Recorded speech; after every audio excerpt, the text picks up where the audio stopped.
So the subject I've been asked to talk about today is unconditional devotional surrender. The term unconditional surrender is a bit of a tautology, because any surrender that is not unconditional is not surrender at all. Conditional surrender really has no meaning. I can't say, I went to the supermarket today, I surrendered £1 on condition that they give me a bag of grapes. That is bargaining. If we approach God in that way and we want something from God and say, I will surrender this if you give me that, that is simply bargaining. It's like going to a supermarket. That is what is called Kamya Bhakti. That is devotion not for the sake of something, for the sake of some desired end. And so that's not real devotion to God, that is devotion to whatever we want to get from God. But surrender, real surrender, means it has to be unconditional. We don't want anything in return from God. We are giving ourselves to God. So unconditional devotional surrender. In order to surrender ourselves unconditionally, it is possible only if there's love there. Because who is going to give up everything, including themselves, if one isn't motivated by love? There are many things that we do motivated by love, for which we get nothing, for which we expect nothing in return. If we love a person, we're ready to do anything for them, even though there's nothing in it for us. Just because of our love, we do it.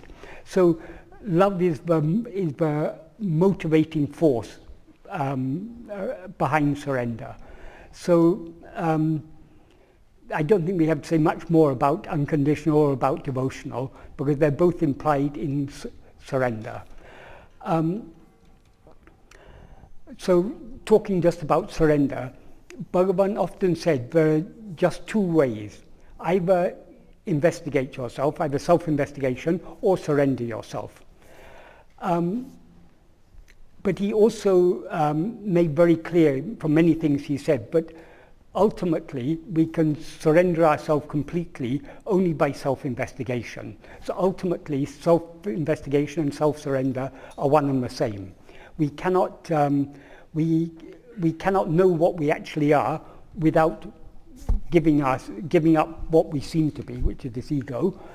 And if we give up this ego, we will know what we actually are. So they're one and the same thing. So ultimately, self-investigation, that means looking at ourselves to see what we actually are, is the pinnacle of self-surrender. It's the ultimate form of self-surrender. Self-surrender becomes complete only when we investigate and know what we actually are. Because we can't give up this ego. The ego is a false awareness of ourselves. We're now aware of ourselves. I am this body, I am a person called Michael. That I that says I am this body, I am this person called Michael, that is the ego. So the ego is always the self-awareness mixed with adjuncts, this body, this person, this name, form, whatever. So without giving up this ego, we cannot know the pure self-awareness, which is what we actually are. So we have to give up all the adjuncts that we now have grasped and taken as ourselves in order to know what we actually are. So self-surrender, we cannot know what we actually are without surrendering ourselves. But though Bhagavan made it very clear that self-investigation and self-surrender are one and the same, and ultimately, why then did he say there are two ways, either investigate yourself or surrender yourself? It is because there are preliminary stages of surrender but don't necessarily involve self-investigation. The normal understanding that people have of surrender is surrendering my will to God's will. This is but we cannot completely surrender our will. So long as we remain as a separate entity, we will, as an ego, we will have a will of our own. So we cannot completely surrender our will to God without surrendering the ego, whose will it is. But we can begin by surrendering our will, little by, we can begin in small steps. As Bhagavan said in reply to one question in Maharshi's Gospel, I think someone asked something to the effect of complete surrender is impossible. Bhagavan says maybe at first, but partial surrender is possible for everyone. So partial surrender means we are beginning to give up our will to God's will. That means we're beginning to give up our likes and dislikes. We're beginning to give up our desires, our attachments, our fears. And we do this by trusting in God. And this is why Bhagavan has taught us, for example, that whatever happens in our life is happening according to prarabdha. Prarabdha means it's our destiny. That is the fruit of the actions that we've done in previous lives, but not just any old fruit, because we've done so many actions by our free will in previous lives. All the results of those are stored in what is called sanchita, which means the heap or store. So there's a huge store of past fruits, but we haven't yet experienced. God or Guru or Bhagavan, whatever we choose to call it, selects from the sanchita which fruit we are to experience in each life, or in each dream, because every life is just a dream. So for every dream or every life there is a prarabdha, which is a selection of the fruit of our past karmas. Those karmas have been selected, what is the best karmas for us to experience in this lifetime for our spiritual development. So according to the level of our spiritual maturity, according to the type of vasanas we have, according to how strong our vasanas are, according to how ready we are to not be swayed by our vasanas, there's so many considerations.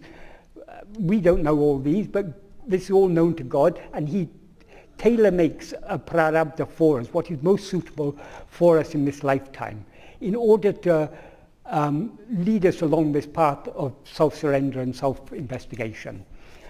But by knowing that whatever happens in this life is the will of Bhagavan,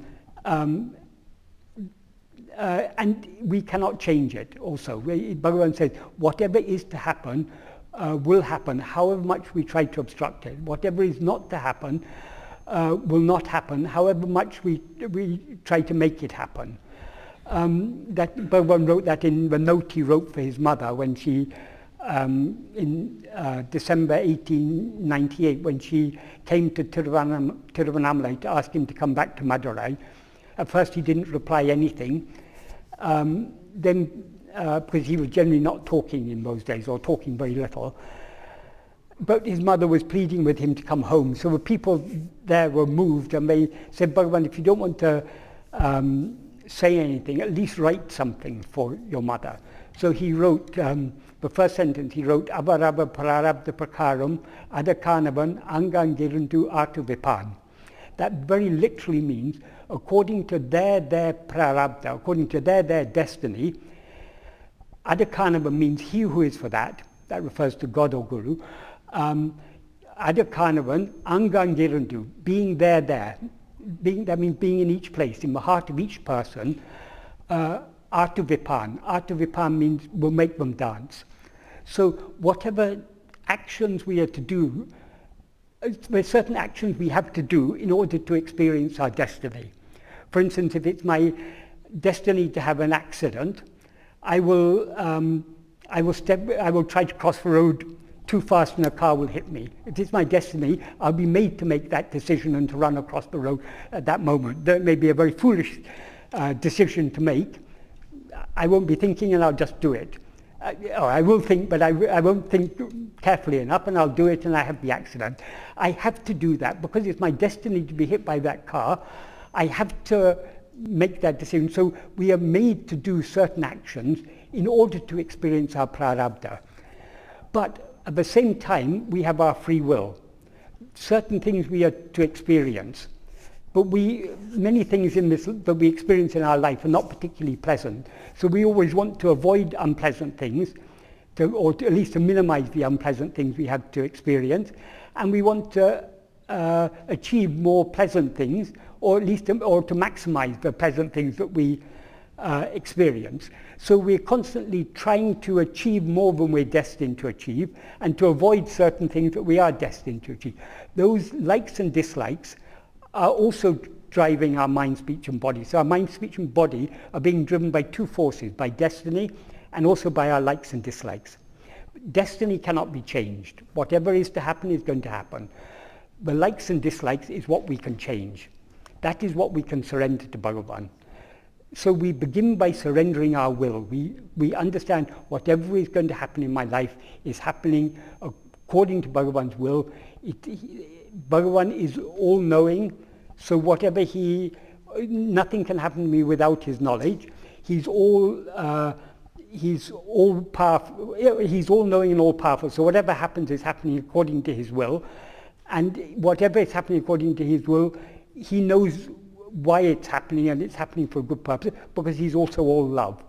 So someone who is all-loving, all-knowing and all-powerful cannot let anything happen that is not for our good. So however unpleasant certain experiences we have to undergo in our life may be, they are for our good. If we believe that, it makes it much easier for us to accept. But okay, this is Bhagavan's will, I have to undergo this, let me not try to resist this. So by having that faith in Bhagavan, or faith in God, or whatever we call it, in Guru, God, Bhagavan, any name we call it, by having faith in whatever is happening according to the divine plan for our good, it makes it much easier for us to accept things, not to react against things. There's so many irksome things in life. We want to achieve something and there's obstacles and we're delays, and we can get irritated by so many things if we want to get irritated. We're in a hurry to get somewhere and the traffic is delayed. We get on the tube and it's overcrowded, everyone's pushing, and today I wanted to come here by train and the train, that line was cancelled. There's so many small obstacles. If we want to, we can get irritated and upset and annoyed about so many things that happen in our life. But we don't have to. If we accept it, okay, this is the way it is, let it be. We don't get agitated by things. And at the same time, pleasant things also happen to us. Sometimes things unexpectedly happen and they're very pleasant for us. We shouldn't get overly elated by that, because whatever good comes, it's going to go. Whatever bad comes, it's going to go. It's all temporary. And it's all given to us for our own ultimate good. If we believe that, it'll be much easier for us to maintain an equanimity of mind. But equanimity of mind doesn't come easily. It requires hard work. Even though we tell ourselves it's all prarabdha, it's all Bhagavan's will, it's all for our good, we get upset, we get irritated, we get so many things. So it's maintaining the equanimity in the face of all of life's experiences. Not reacting with strong likes and dislikes, giving up to the extent possible our strong desires and strong attachments. All these likes, dislikes, attachment, desires, attachments, fears, these are all part of our will. What we call will is a collective name for all of these things. So to the extent that we're able to give up these, we cannot totally give up, we cannot completely avoid not liking certain things or liking certain things. It's the very nature of the ego. In fact, as Bhagavan says in verse 25 of Dunapadu, the very nature of the ego is grasping. He says, Urupatri undam, grasping form, it rises. Urupatri nikam, grasping form, it stands. Urupatri undu mika ongum, grasping and feeding on forms, it flourishes. Uruviktu urupatram, leaving one form, it grasps another form. Tedinal autum pidicum, when sought, it takes flight. Uruvatra payahande, this formless phantom ego. So it's the nature of the ego is grasping. And because it always is trying to grasp things, because the ego is formless, any form, that's any phenomenon, is something other than the ego. This body is not the ego, but the ego is now saying this body is I. So the ego has grasped this body, takes it as itself, and then through the five senses it's grasping all these things. So grasping is the very nature of the ego. So the ego cannot survive without grasping. So surrendering is about letting go. So it's giving up our hold on things, giving up our strong attachment. Okay, this body is born, it's getting older now, it's not going to last forever.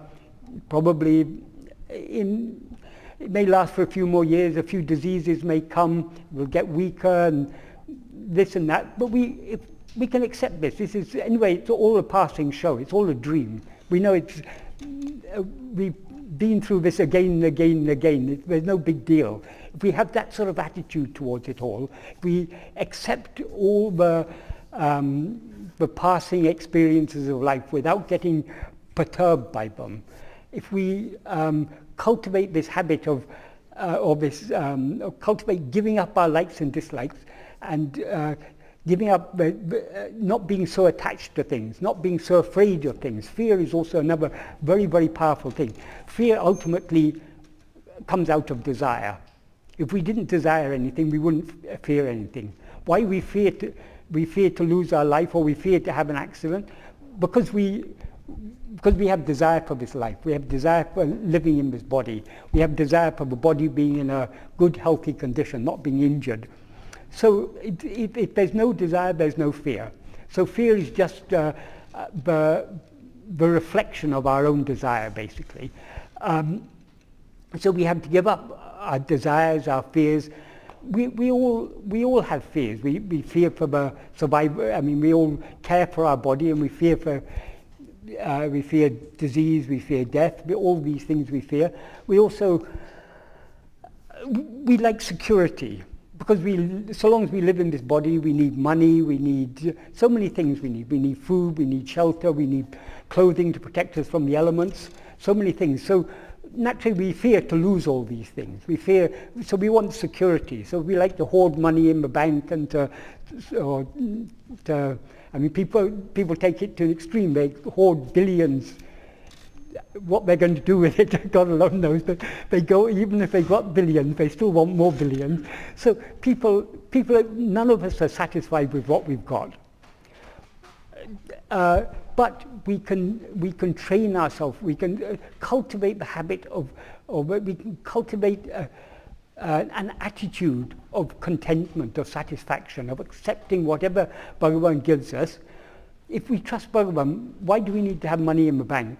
Why do we need to have life insurance? Why do we need to have any of these things if we trust Bhagavan?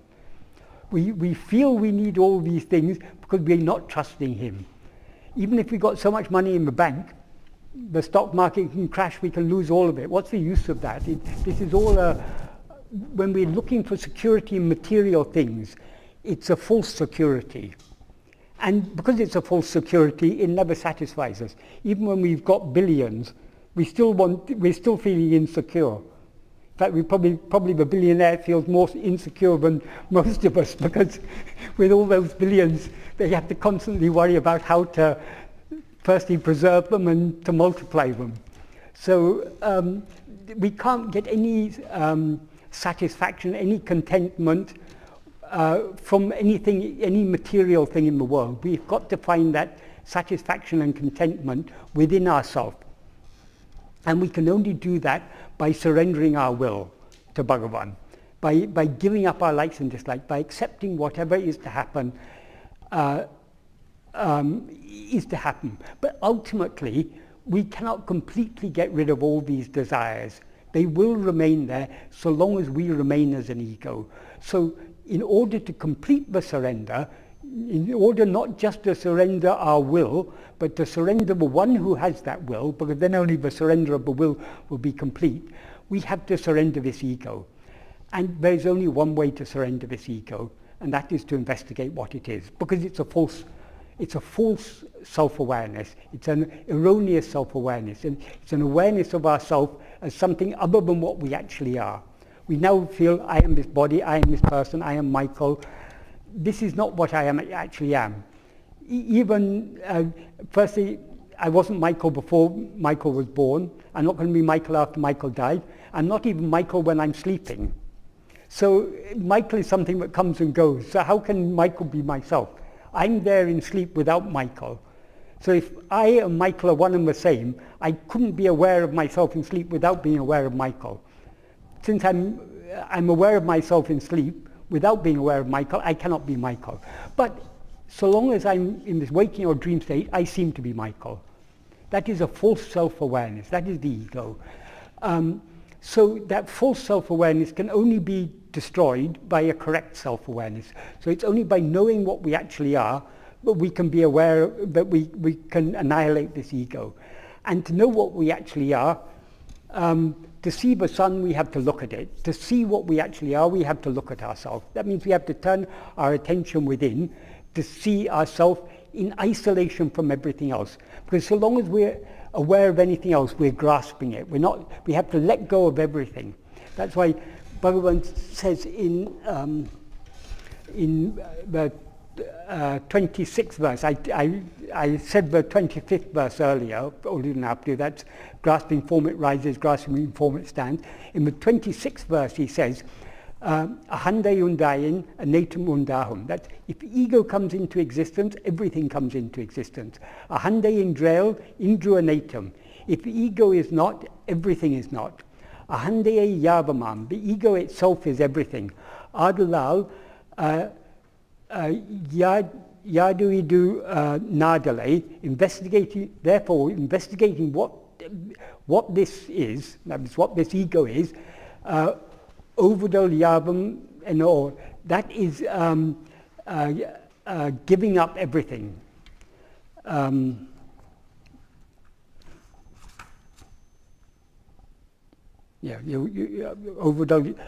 yavam, or overdal means giving up or surrendering, or yavam is all. No, that is surrendering everything. So we can ultimately surrender, because everything comes into existence when the ego comes into existence. And because the ego will cease to exist when we investigate it. That's what he said in the previous verse, Tedinal otum pidicum. If sought, it takes flight. Because so long as it's looking outwards, so long as it's grasping things other than itself, it's feeding itself and flourishing. When it turns within to look at itself, in other words, when it tries to grasp itself, because it's formless, it has no form to grasp, and it subsides and is dissolved. In other words, letting go of all the adjuncts, everything that it grasps in itself, and when it sees itself, that is pure self-awareness, and that pure self-awareness will destroy the ego.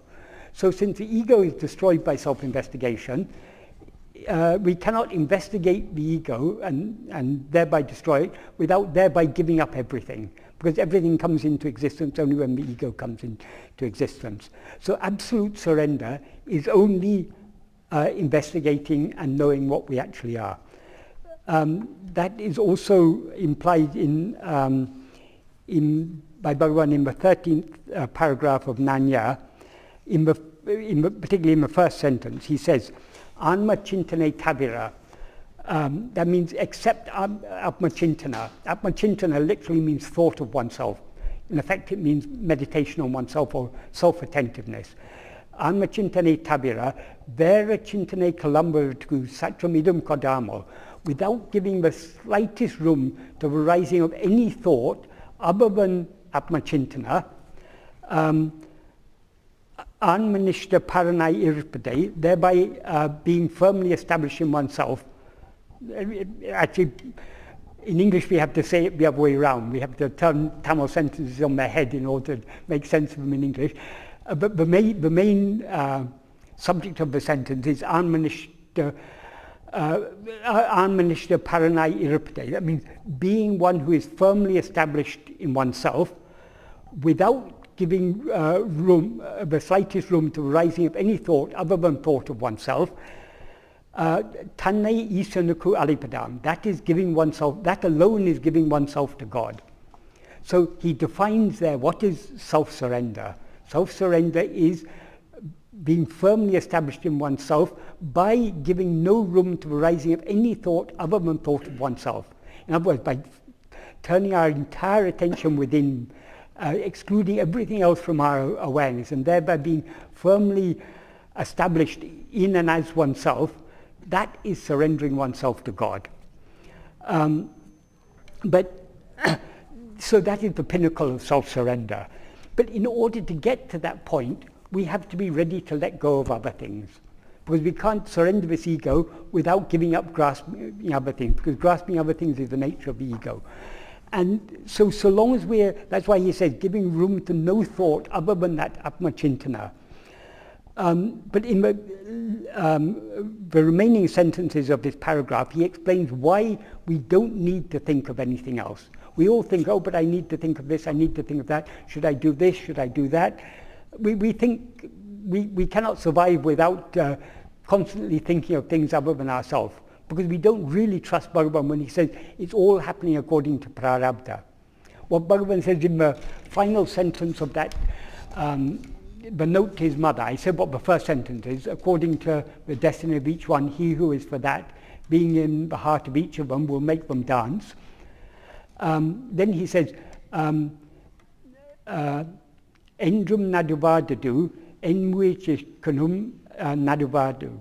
That means that which will not happen, that which will never happen, will not happen, however much effort one makes.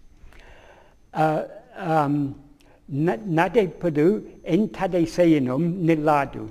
That which will happen will not stop, however much obstacle one makes. Iduve tinnum, this is certain. Ahalin monamai irake nandru. Therefore, being quiet is good. Being silent is good. So being silent means we have to give up, we have to let go of everything in order to be silent. Being silent doesn't mean that we don't do any action, because actions are done by what? By body, speech and mind. In order to be silent, so long as we take the body, speech, the body and mind to be ourselves, we cannot be silent. Silence is the state where we experience perfect silence in sleep, because we're not then experiencing either the body or mind as ourselves. So only by separating ourselves from the body and mind can we be silent. So the actions which the body is destined to go through, to eat its food, to put on clothes, to sleep, to have a nice comfortable bed to sleep at night, all these things are according to destiny. The actions that the body, speech and mind are to go through, they will go through according to destiny. All we have to do is to withdraw ourselves from that. Withdrawing ourselves from that by turning our attention within, that is what Bhagavan means there by keeping quiet. And that's what he describes in this sentence in Nanya as giving no room to the rising of any thought other than the thought of oneself. There are two things here, because on one hand Bhagavan says that the destiny is making the body, speech and mind act. It makes them dance. That means it's making them act. So there are certain actions that our mind, for instance, if we are employed in an office, we need to use our mind to do certain things. The problem is we think we are using our mind. If we surrender ourselves completely, if we turn our attention within, the work which the mind is anyway destined to do, it will do without our attention. So we need not attend to the outward work that the mind is doing. We should be concerned with turning our mind within. So that's what Bhagavan means by giving no room to the rising of any thought other than the thought of oneself. The outward things, let them go on if they go on. It's no concern of ours, because if we turned within, we're not even aware whether it's going on or not. So in one verse in Ashtakam, Bhagavan says, Nindrida Sendrida Nidevida Vindre. That is, let it continue or let it stop. It's not apart from you. So let the actions of the body, speech and mind, let them go on. They're not our concern. Our concern is only turning within. So he says we have to give room for rising of no thought other than thought of ourselves. And then he explains why we don't have to give room to any other thought. He says, in the next sentence, he says, isam peril, evelo barate potalum, avalavum, aba bahitu kolkira. That is, however much burden or whatever amount of burden we put on God, He will bear all of it. That is, we don't have to worry about anything in our life. It's all being taken care of by God, whether we interfere or not. So better we just don't interfere. And then the next sentence he gives in the next sentence he says, Sakala Karyanglayam or Parameshwar Shakti Naditi Kondirupadiyal Kondirukirapadiyal. That means since all actions, all events, everything that is going on is being made to, nadati means it's being made to happen, since the one Parameshwara Shakti, that is the power of the one Supreme Lord, or the supreme ruling power, is making everything happen. In namum aduku adangi ramo. Instead of us yielding to that, ipidi sevendum, apidi sevendum. It's necessary to do this, it's necessary to do that. Endru sada chinti padain. That is, why to constantly think it's necessary to do this, it's necessary to do that. We're constantly thinking, I have to do this, I have to do that. I've got so many worries, I've got so many responsibilities. All these are being taken care of by Prarabdha. The whole burden is being borne by Bhagavan. Why do we need to think of all these things? There's no need for us to think about anything. All we need to think about is ourselves, to turn our attention within. That's what Bhagavan is saying here.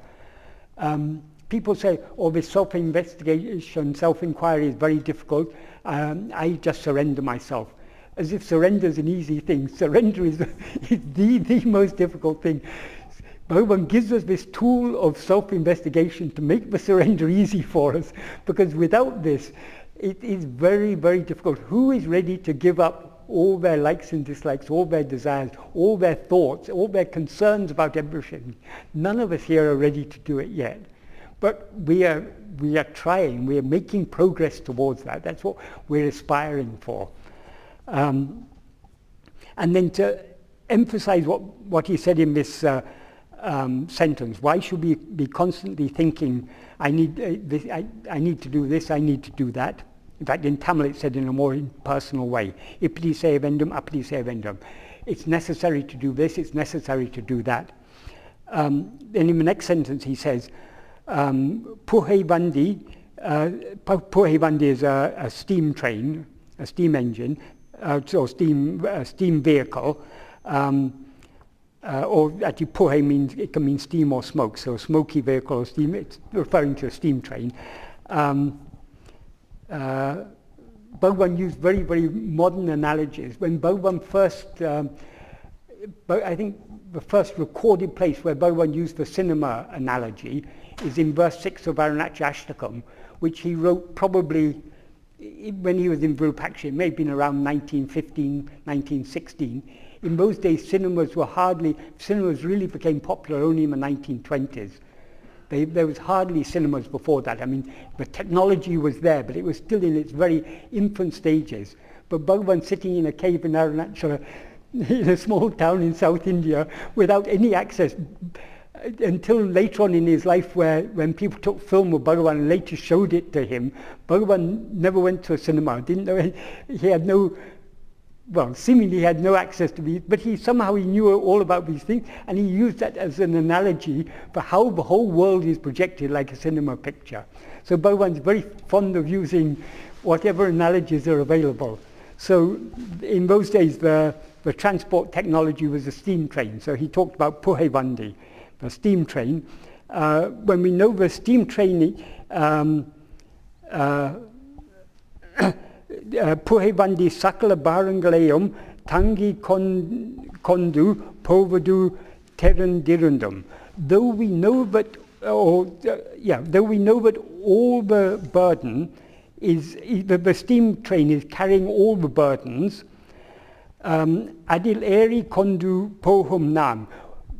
We who are traveling in it, namodea sirie mutei yum, adil potu vitu, sukoma irama. Instead of putting our own little luggage on it and being traveling comfortably, happily, ade namadu talayil tangi kondu ein kashtapada vendum. Why should we suffer by carrying it on our head?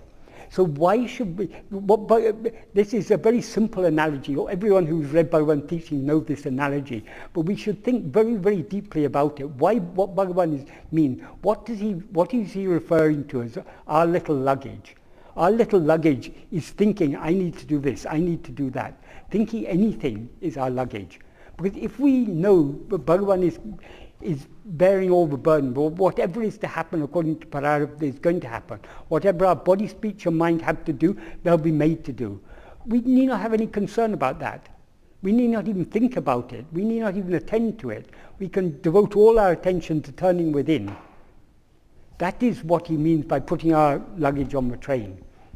So though it's a very simple analogy Bhagavan gave, what he's asking us to do is a supremely difficult task for the ego. But at the same time, he said knowing oneself is the easiest of all things.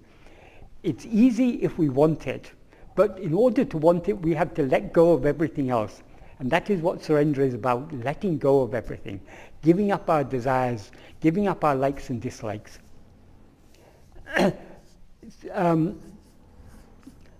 Ultimately, all this we can do only by turning our attention within. But because we don't yet have sufficient love to constantly keep our attention turned within, our mind is constantly engaging in the world. We're constantly facing outwards, attending to things. So long as we're attending to other things, we should constantly be cultivating the attitude of surrender, even in the midst of our day-to-day activities.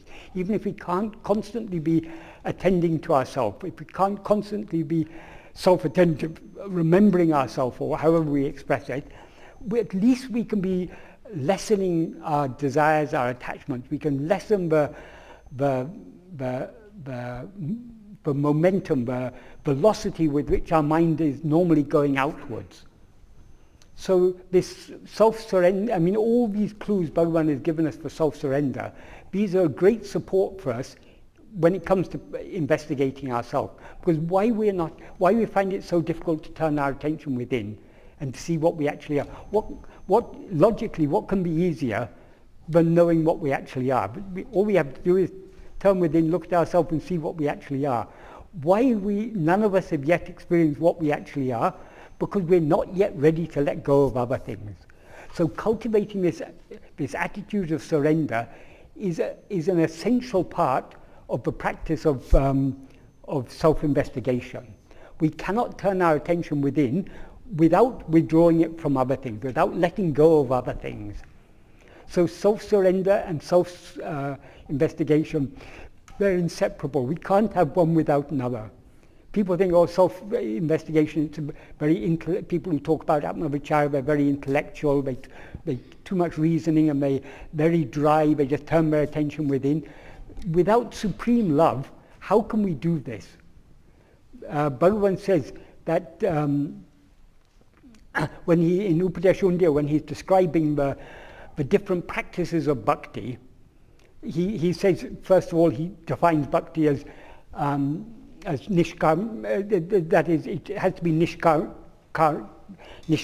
it has to be without desire for anything, and it's done for God. He explains that in verse 3 of Upadesha Undya. And then he says, so actions that are done without desire and for the sake of God, that will purify the mind and show the way to liberation, he says in verse 3. Then in verse 4, he talks about 3 types of actions we can do, by body, speech and mind. So in this order, they are purifying. Actions that we do by body, if we're doing physical worship, any bodily worship, that will purify the mind, but only to a certain extent, to a limited extent. What we do by speech, the japa or the singing hymns or something, that will purify the mind more. What we do by mind, that meditation, that will purify the mind more, is what he says in verses, well, basically from 3 to 7, he says that. But then in verse 8, he talks about a crucial change. Verse 7, he's talking about meditation. And he said that more purifying than anything done by speech or by body. But then about meditation, in verse 8 he says, he talks of two types of meditation there. Anya bhava means meditating on what is other, and ananya bhava means meditating on what is not other.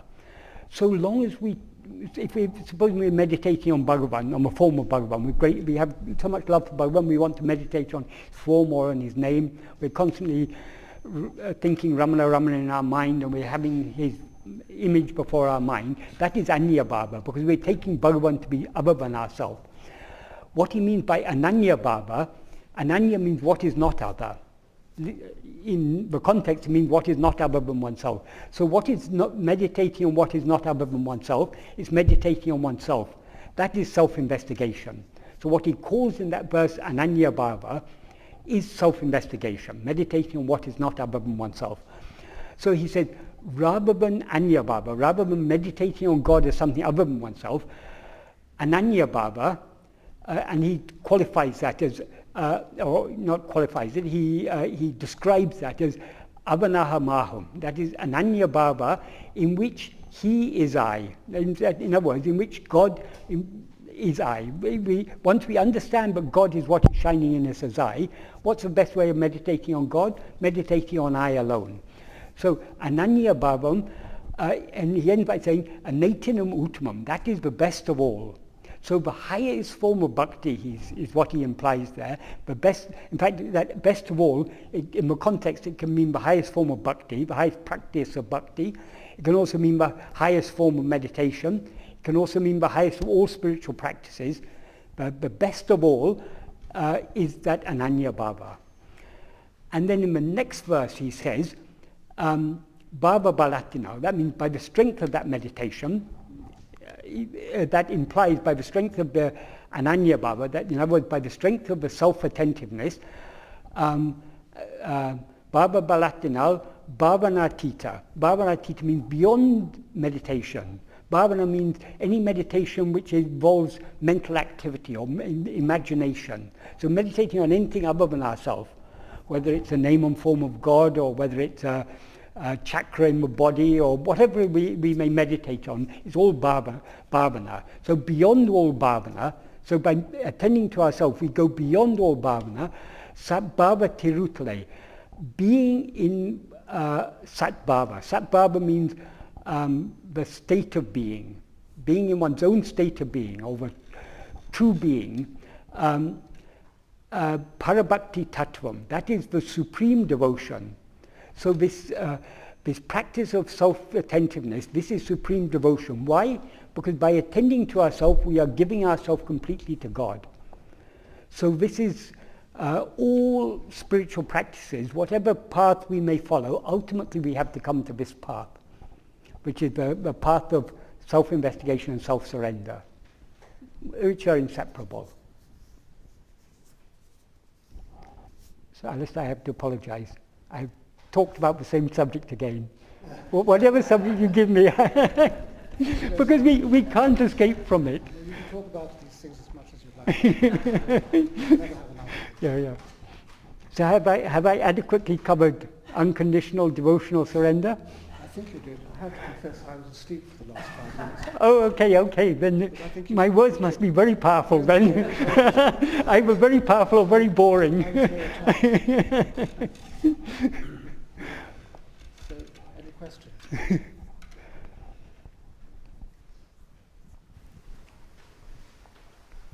Michael, what was that quote you said, verse 3, where you said there is no more room to have any other thought when focusing on self? Was that verse Oh, well, sorry, that's in Who Am I?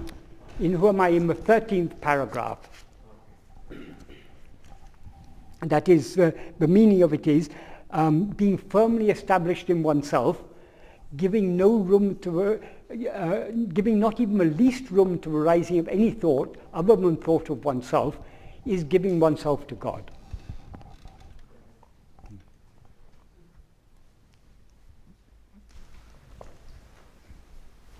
Then we have a question.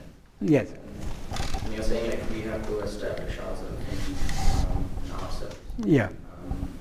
then without thinking, how does the action happen? Like if I have to go somewhere and say buy stuff or like teach someone something or learn something without putting the mind into the how can we like then how can the action happen if we don't really actually do that?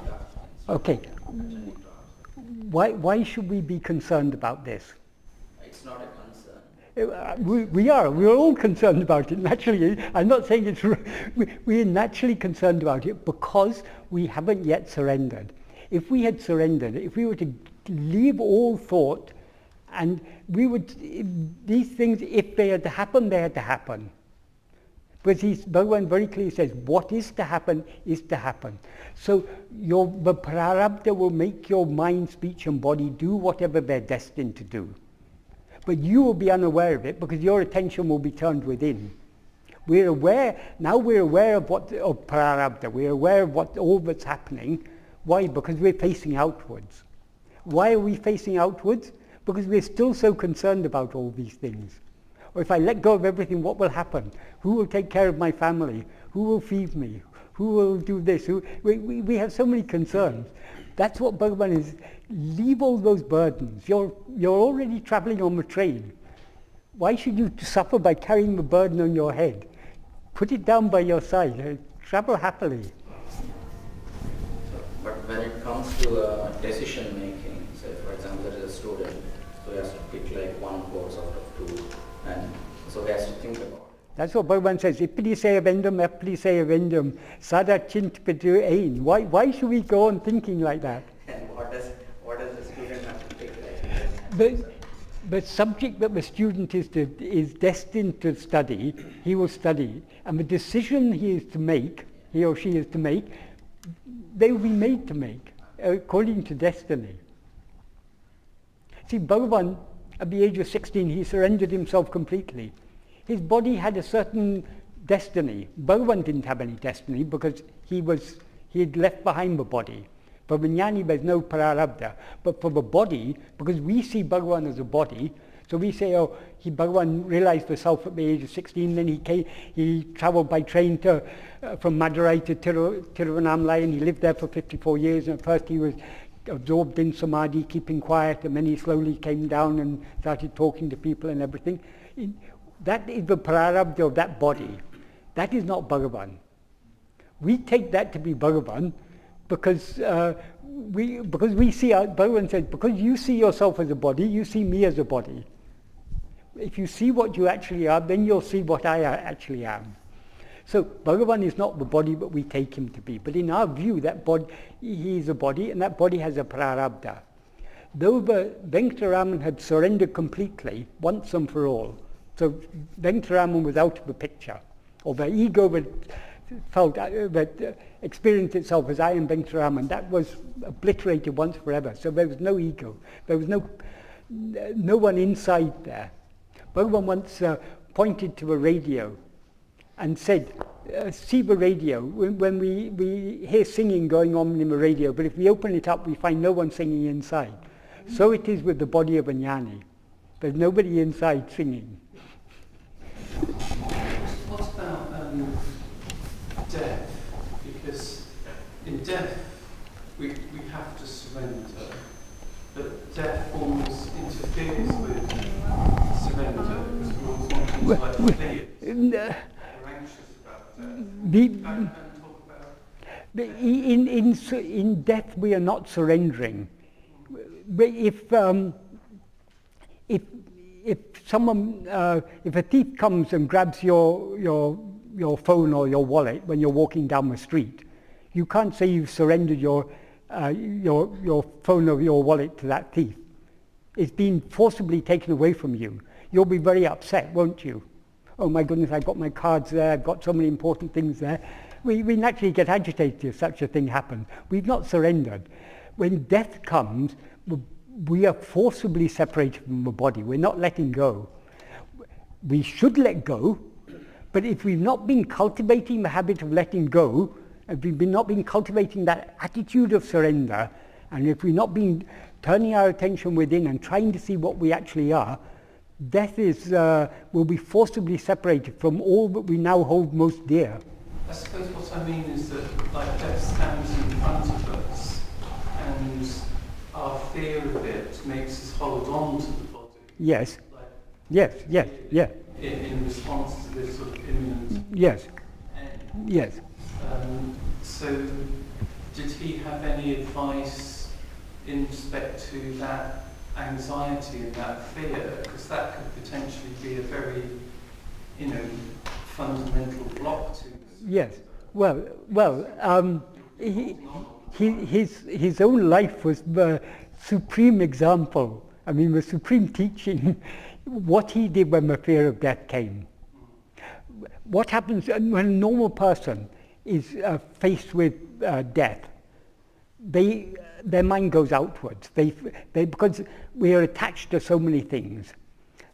People who nearly drown, it is said while they're drowning, they see their whole life, or the images from their childhood, it just flashes through their mind very, very quickly. That's at the moment they're about to die. And then they may survive, then they come back and report this. But I mean, I think that's quite a common experience when someone is faced with imminent death.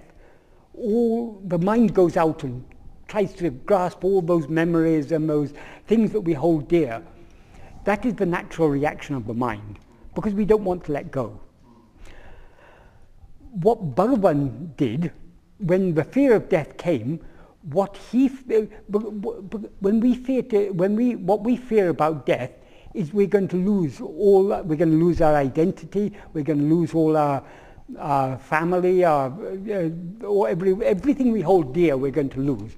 So our mind goes outwards because we hold those things dear. Because Bhagavan's mind was, in previous lifetime, that boy, the ego that was there that took itself as Venturama must have been through all this process earlier. Bhagavan said nobody has ever succeeded in this path without perseverance. So whatever work needed to be done, he'd already done. So he was already was a very ripe soul, that he was already very, very detached. So when the time came and that fear of death came, what he feared to lose was not all these things, he feared to lose his very existence. Because when he described it in words, he said it didn't happen, no thoughts went through his mind, but when he tried to explain it in words afterwards, he said, as if the thought, when this body dies, am I going to die?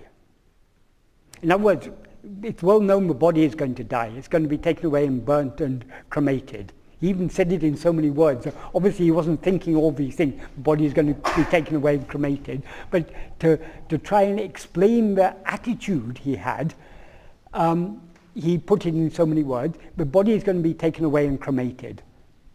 But when this body ceases to exist, when this body dies, am I going to die?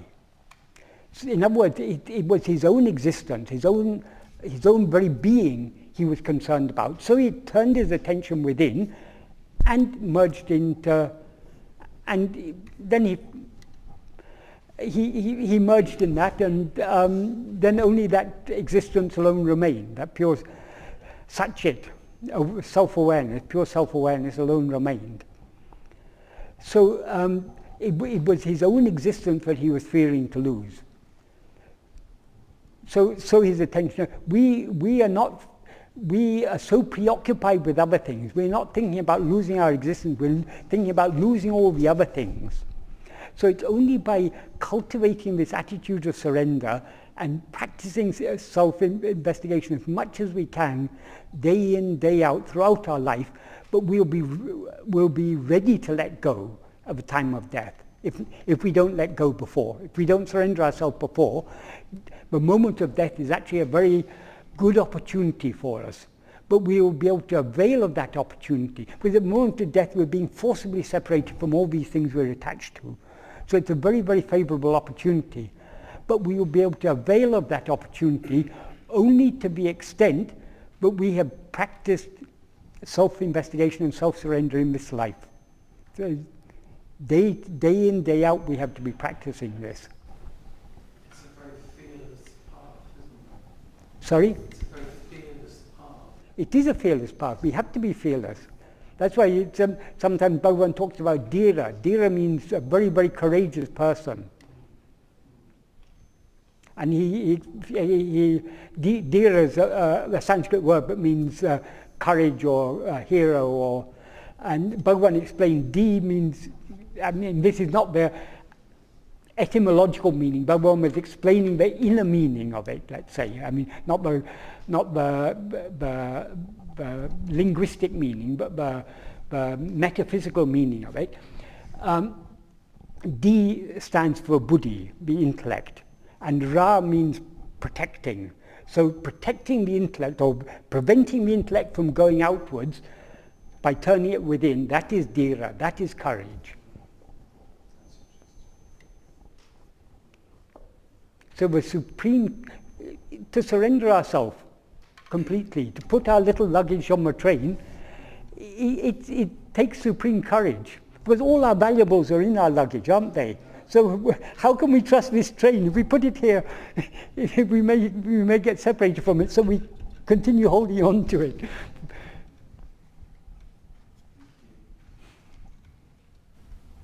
Yes? And what was that other reference? You said, so if any movement of thought is then giving light to the ego, giving credence to the ego, then the only thing we can do is remain quiet. Yes. What was that reference? I think maybe they're referring to, I think that was when I was referring to verse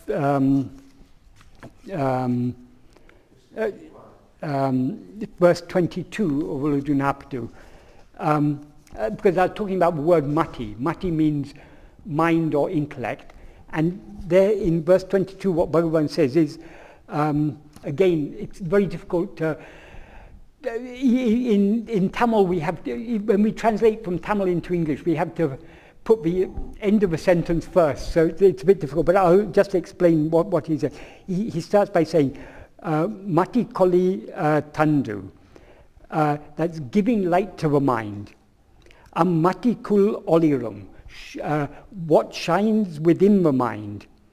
And then because it's verses, it's not quite in a natural prose order. This Mati Koli Tandu, Mati Kul Olirum, describes what he refers to in the next line as Patiyil. Pati means the Lord. So the Lord, or God, who shines in the mind, giving light to the mind. And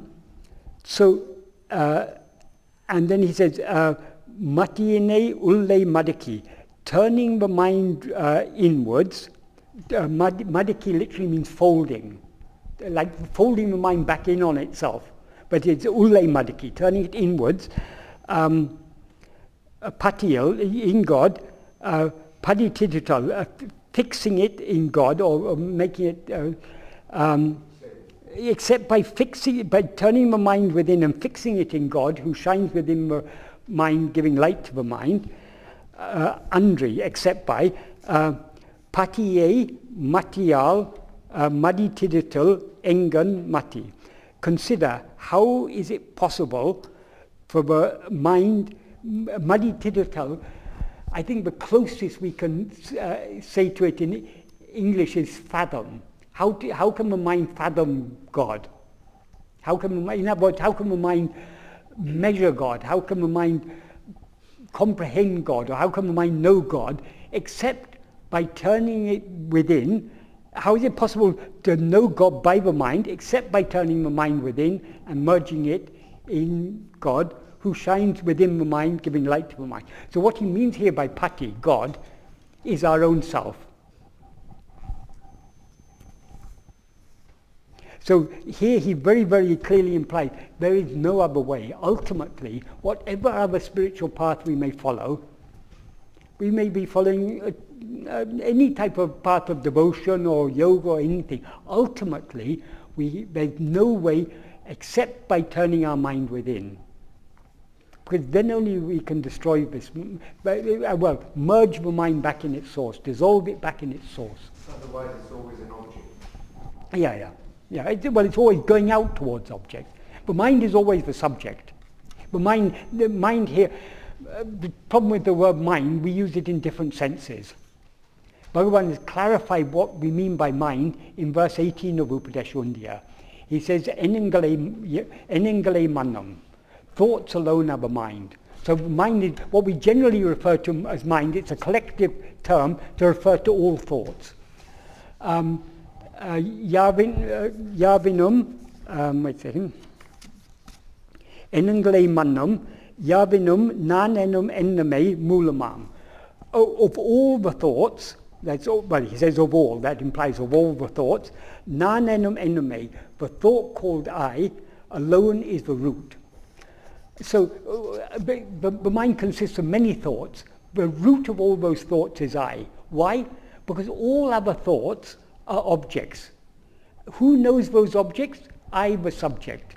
So the first thought, the ego, the thought called I, or what is often translated as I thought, aham vritti, that is the root of all other thoughts. Because that is the only thought that is, no other thought is aware of itself. The only thought that is aware of itself and all other thoughts is this first thought called I. And then he says, yana manam ennal. What is called mind is only this I. So what the mind essentially is just the ego. So generally when Bhagavan is talking about mind, he's using the word mind to refer to ego. But in some contexts, we use mind more broadly as a collective term for all the thoughts. So we have to understand from the context in what sense each word is being used. I mean, that's so with any subject. I mean, it's particularly so with this subject because it's a very subtle subject. But even in day-to-day life, we're using words which have one meaning in one context and another meaning in another context, and we understand the meaning from the context. They say Sanskrit is very much like that, is what I've heard. Yeah. And Tamil also, and a lot in Tamil, almost any Sanskrit word can be used in Tamil. So Tamil is very, very, I mean, if you read these verses of Bhagavan, I don't know, I've never analysed, you'll probably find about somewhere between 30 to 50% of it is Sanskrit words. And that's very, very common in Tamil. In ordinary spoken Tamil, less so, but in philosophical and spiritual devotional literature in Tamil, it's 50% or more sometimes will be Sanskrit words. Because Tamil doesn't have a word for that? Oh no, any word, but there will be a Tamil equivalent for any word, but it's the Sanskrit words are the more commonly used ones. But I mean, in poetry, if you read particularly Murugan's poetry, he uses all sorts of Tamil words which could be replaced by Sanskrit words, but because it's written in poetry, I mean, there's a very good example here actually. In verse 22 of Upadesha, Bhagavan is talking about the 5 sheaves, which are usually in Sanskrit, Annamaya Kosha, Pranamaya Kosha, Manomaya Kosha, Vijnanamaya Kosha, Anandamaya Kosha. In this verse, Bhagavan refers to all of them using all Tamil words. Udal means body, he's referring to the Annamaya Kosha. Pori means senses, but here referring to the mind, the Manomaya Kosha. Ulam can mean heart, it can mean mind, but here he's using it to refer to intellect. Uir means life, he's using it here to refer, it can also mean soul in some context. Here he's using it to refer to prana. Irul means darkness. He's using that to refer to. So he's using all Tamil words. So you can. That's the beauty in Tamil poetry. You can use Sanskrit words and you can use Tamil words. It makes for literature very, very rich.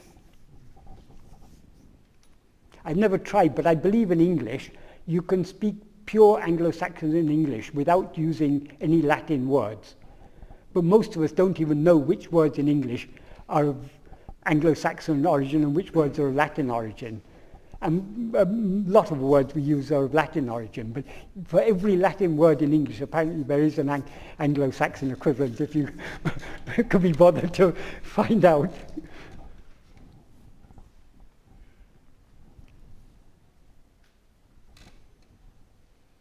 In the same way, Sanskrit is used in Tamil, so it's a part of Tamil. Some people who are very modern Tamil fanatics, they think they can cleanse Tamil of Sanskrit words, but that's completely artificial because Sanskrit words have been used in Tamil for at least, I mean, as old as the oldest Tamil literature, which goes back to the existing Tamil literature, which goes back at least 2,500 years, and Sanskrit words are used in even the oldest Tamil literature. So obviously the Tamil words Sanskrit words have been used in Tamil from very, very ancient times. But Tamil sounds different. It's got a different sound. Oh, it is. It's from a completely different. Tamil is not an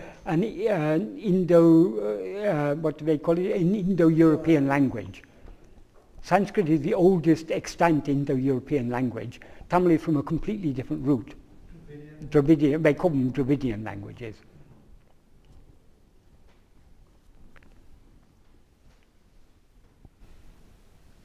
Could you explain the relationship between destiny and free will?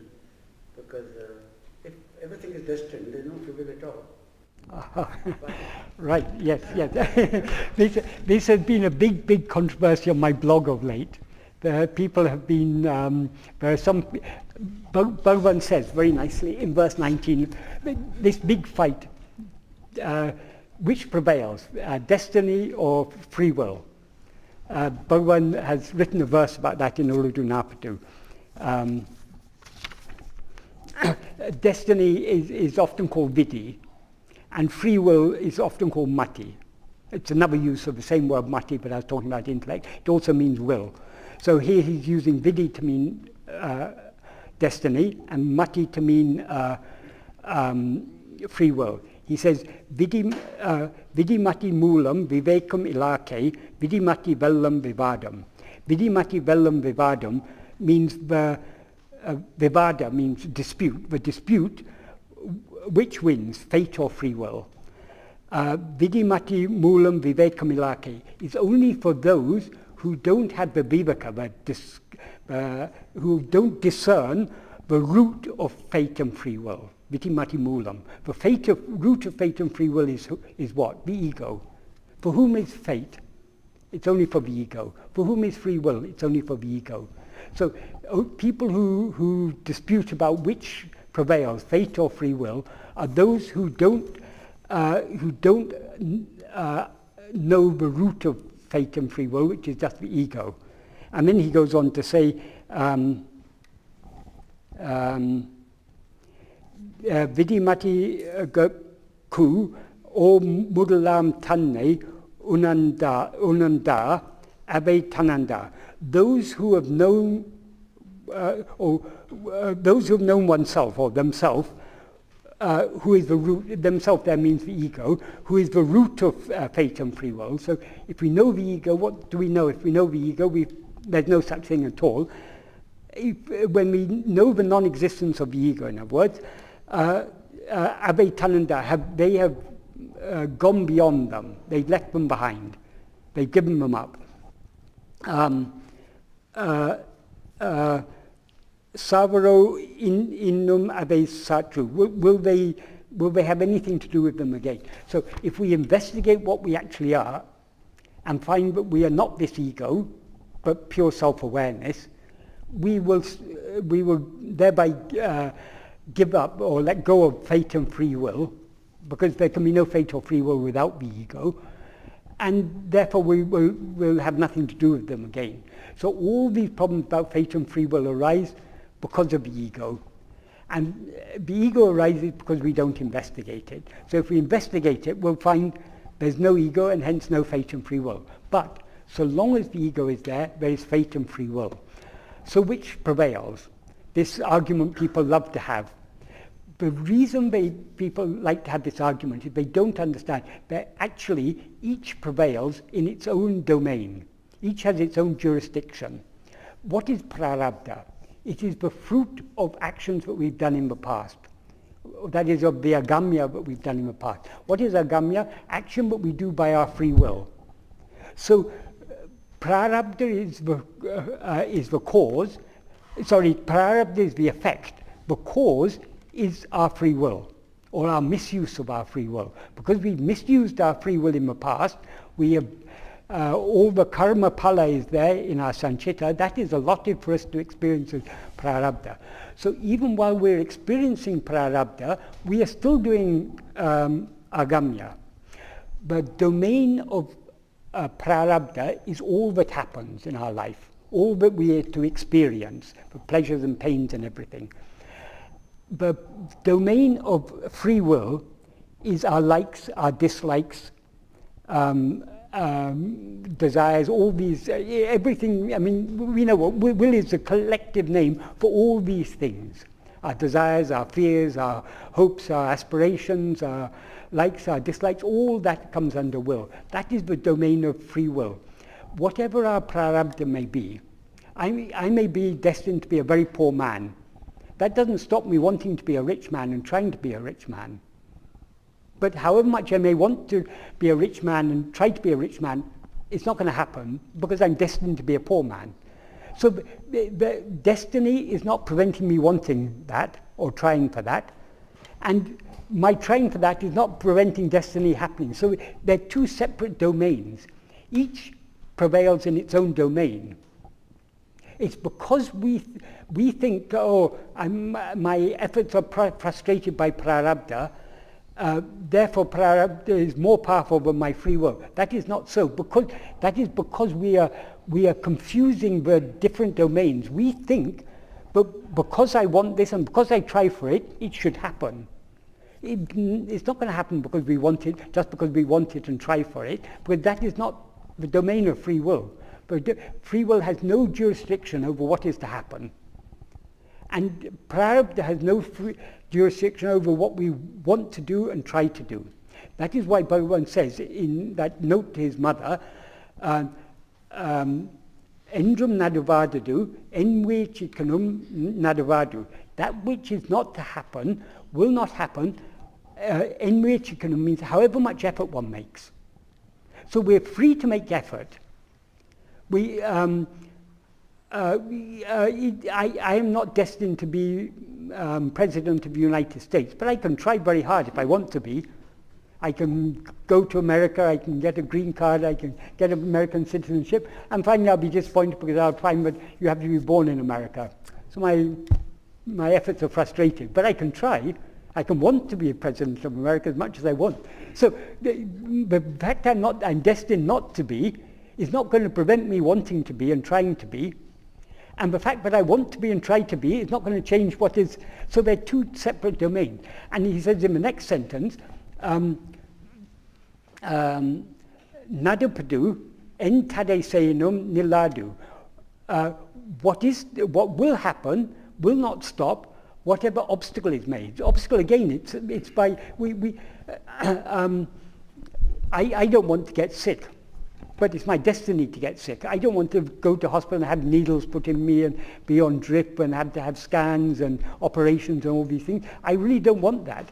I'll do my best to avoid it. But if it's my destiny, it's going to happen. However much I go to the gym and I keep myself fit and I take the healthiest food and everything, if I'm destined to become sick, I'm going to become sick. So the two are going on hand in our life. And our body, speech and mind, they are mere instruments. The things that we are destined to experience require certain effort. Supposing you're destined to get a PhD, To get a PhD, you have to study hard. You have to go through all the schools and then through university, undergraduate, postgraduate, do your research, do your thesis, write everything. You have to go through a long process to become to get a PhD. If you're destined to get a PhD, all those actions that are required to become to get that PhD, you'll be made to do. But most people who get PhDs, they want to be a PhD. So in addition to their body, speech and mind, which are being made to do these things by prarabdha, are also being driven by their free will. Because they want to get often free will and prarabdha are working in sync. Because we want to achieve what we're destined to achieve, so we with our free will we make effort for that. But it would anyway happen, even if it wasn't. So we cannot distinguish which action, to what extent each action is driven by fate, and to what extent it's driven by our free will. But what we can be sure is what is to happen, what does happen, it's all according to prarabdha. But what we want and what we try, that's according to our free will. So that is what we have to surrender, that free will. But prarabdha is going to go on anyway, whether we like it or not. The train is carrying the burden, whether we carry it on our head or put it down beside us. Why not just put it down beside us? Why not give up our will? But we're not yet ready to give up our will. That is where surrender comes in. And unless we are ready to give up our likes and our dislikes, we will not be able to turn our mind within. So the practice of self-surrender in our day-to-day life, practicing that attitude, giving up the desires, okay, let it happen. If I'm going to get a PhD, I'll be made to get a PhD. I don't have to worry about that. If I'm going to become a pauper, I'll become a pauper. Why should I worry about protecting my money and earning more money and having insurance and this and that? Whatever is going to happen, it's going to happen. Let me not dwell on that. But whatever the body is going to do, let it be done according to prarabdha. In other words, we should give up our likes and dislikes. The more we can minimize our likes and dislikes, the more everything that happens in our life is all the actions of our body, speech and mind will be according to prarabdha. If we don't give up our free will, we'll still be trying to use our body, speech and mind, but they'll still do what is according to prarabdha anyway. So we cannot distinguish. That's why I think in Gita somewhere Krishna says, the secret of karmas cannot be understood by anyone. Why? The answer is given by Bhagavan in this verse 19. The root of all this, the root of all karma, all the three karmas, who is doing agamya? Who has the free will by which it's doing agamya? It's the ego. Whose sanchitra is it stored away somewhere, waiting for us to experience in future? It's the egos. Who's experiencing the prarabdha? It's the ego. So the root of all these karmas is only the ego. And so long as the ego is there, it cannot see it. It's caught up in that dense forest. It cannot see. It cannot see beyond the forest. If we want to know the truth of fate and free will, we have to turn our attention within to know the ego, who's the root of fate and free will. When we know the ego, who's the root of fate and free will, we find there's no such thing. Therefore, there's no fate and free will. So we will never understand fate and free will. Because the only way to understand it is to understand the ego. If we understand the ego, we'll find there's no such thing at all. So we don't have to bother about fate and free will. Well, we don't have to bother about fate. Let fate take care of itself, because we can't change that anyway. We do have to bother about free will. Everything, all the fate we're experiencing now is because of our misuse of our free will. We have to surrender our will to God by turning our attention within. If you could explain a question and answer in David Godman's book, Who Be As You Are. I'll read this. Can everybody hear it? The question is, somebody asking Bhagavan, Swami, is it good to love? It is good to love God, is it not? Then why not follow the path of love? Bhagavan, who said you couldn't follow it? You can do so. But when you talk of love, there is duality, is there not? The person who loves and the entity called God who is loved. The individual is not separate from God. Hence, love means one has love towards one's own self. Question. That is why I'm asking you whether God could be worshipped through the path of love. Answer. That is exactly what I have been saying. Love itself is the actual form of God. If by saying, I do not love this, I do not love that, you reject all things, that which remains is Swarupa. That is the real form of the self. That is pure bliss. Call it pure bliss, God, Atma, or what you will. That is devotion. That is realization, and that is everything. I've never quite understood that answer. When everyone says, don't love this and don't love that, what remains is Swarupa. What's he actually saying? If instead of we attach ourselves to so many things because we love them, we think we derive happiness from them. So we have our friends, our relatives, our possessions, so many things. We love all these things because they're contributing to our happiness. And most of all, we love our own body because the body it's through the channel of this body that we experience all these things. So instead of attaching ourselves to all these things, if we reject them, how can we reject everything? We can't push these things away from us, can we?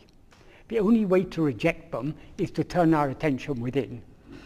If we turn our attention within, leaving go our hold on everything else, in other words, if we cease grasping anything else and try to grasp ourselves, that which remains is Swarupa.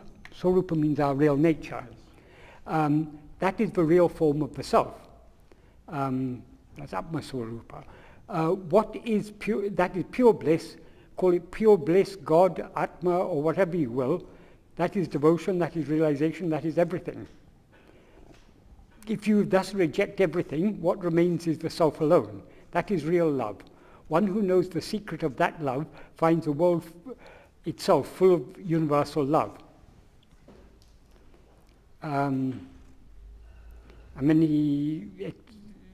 I think David actually took this from various different places, but the next one I think is from Gurvachaka Kavai.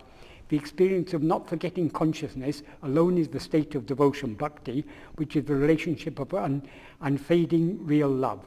Because the real knowledge of self, which shines as the undivided supreme bliss itself, surges up as the nature of love. That is, love is our real nature. Love and happiness, in duality, they seem to be two things. We love what gives us happiness. If something gives us happiness, we love it. Yeah. If it doesn't give us happiness, or instead of giving us happiness, if it gives us pain, our love for it fades. But in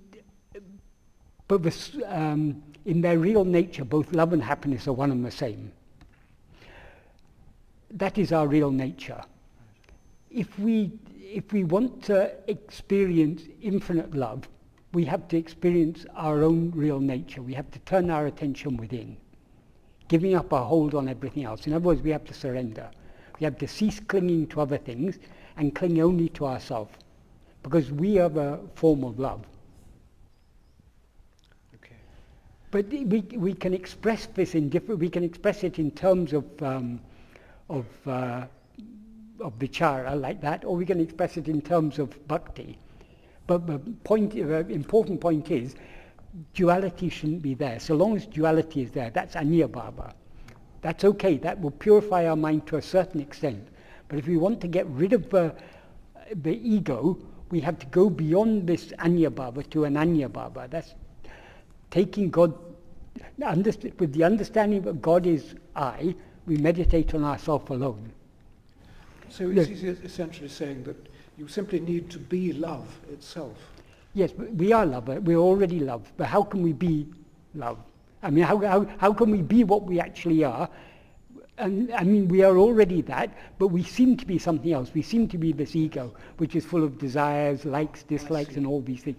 All forms of likes, dislikes, desire, aversion, hatred, fear, all these things, these are all distortions of the love that we actually are. So, in order to experience the pure love that we actually are, we need to experience ourselves as we actually are. We need to turn our attention within. The same thing can be expressed beautifully, well, Bhagavan has expressed it beautifully in one verse of Aksharamulai. Ambu Vilalipol, Amburu Vunilene, Ambai Karetarol Arunachala. That means, like ice in water, melt me as love, in you the form of love.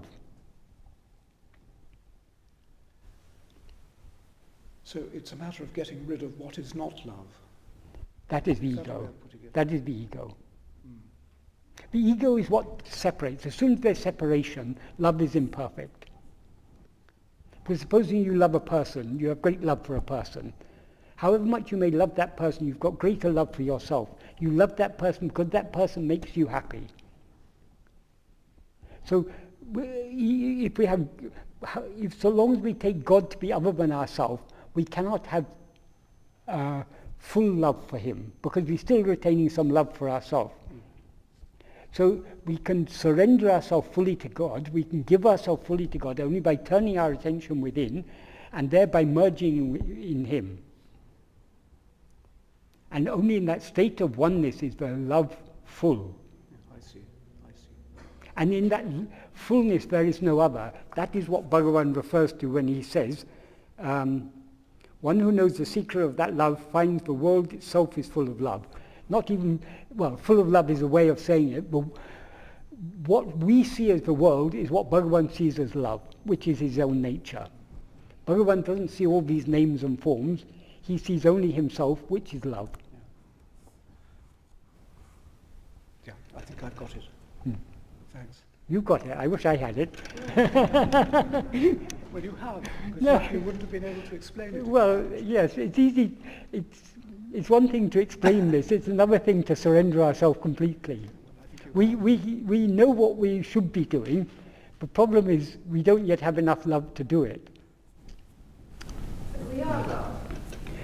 We are love, yes, true. So having said we don't have love, we are love. We are love, but do you experience yourself as love? Don't you experience yourself as Mary? Does it matter? It does. No, but once you experience yourself as Mary, don't you? Yes.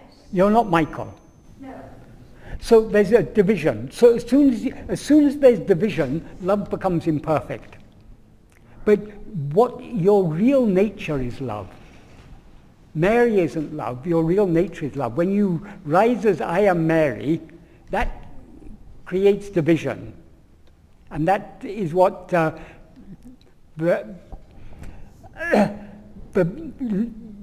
love is always there, pure love, which our real nature is always there. But when we rise as an ego and experience ourselves as I am this person, then though the love that we actually are is always there, in our view as this ego, there seems to be duality. There's love, there's hatred. If we look around in the world, how much hatred there is, how much likes and dislikes are there within ourselves.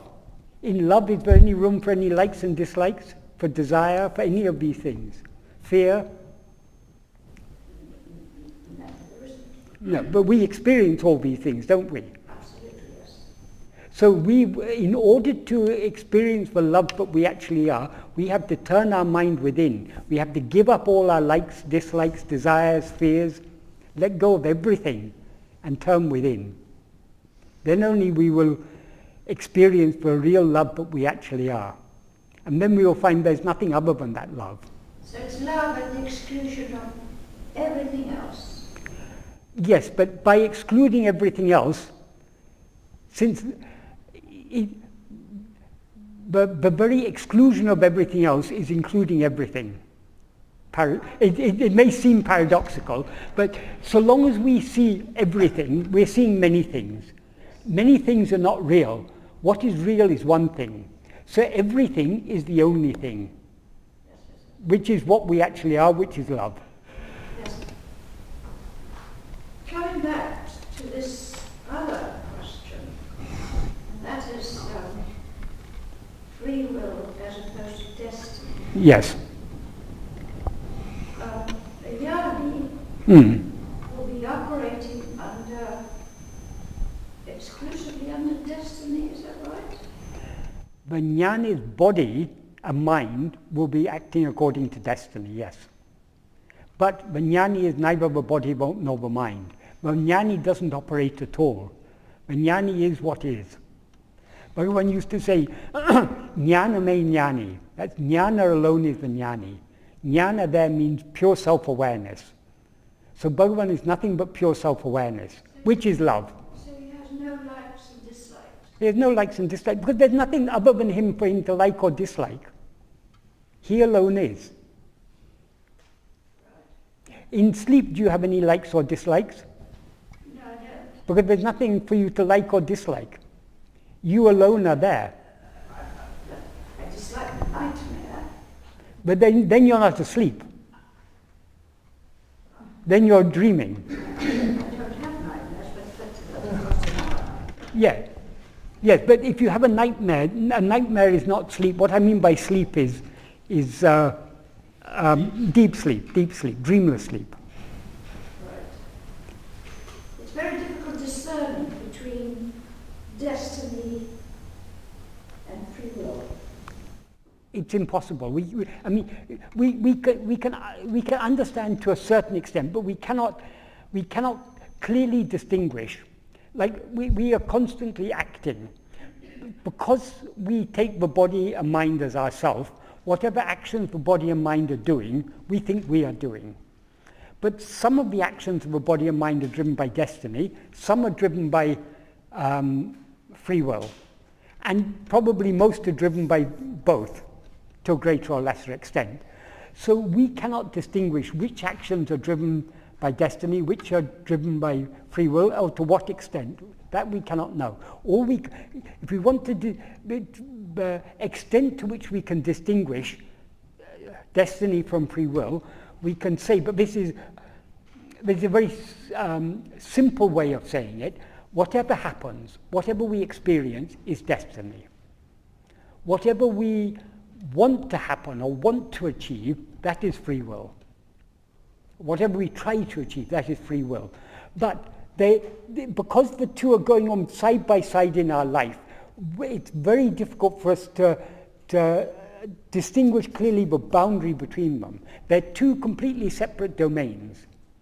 But there's the point where they touch, which is the actions of the body, speech and mind, we cannot distinguish which of these two forces are driving each of our actions.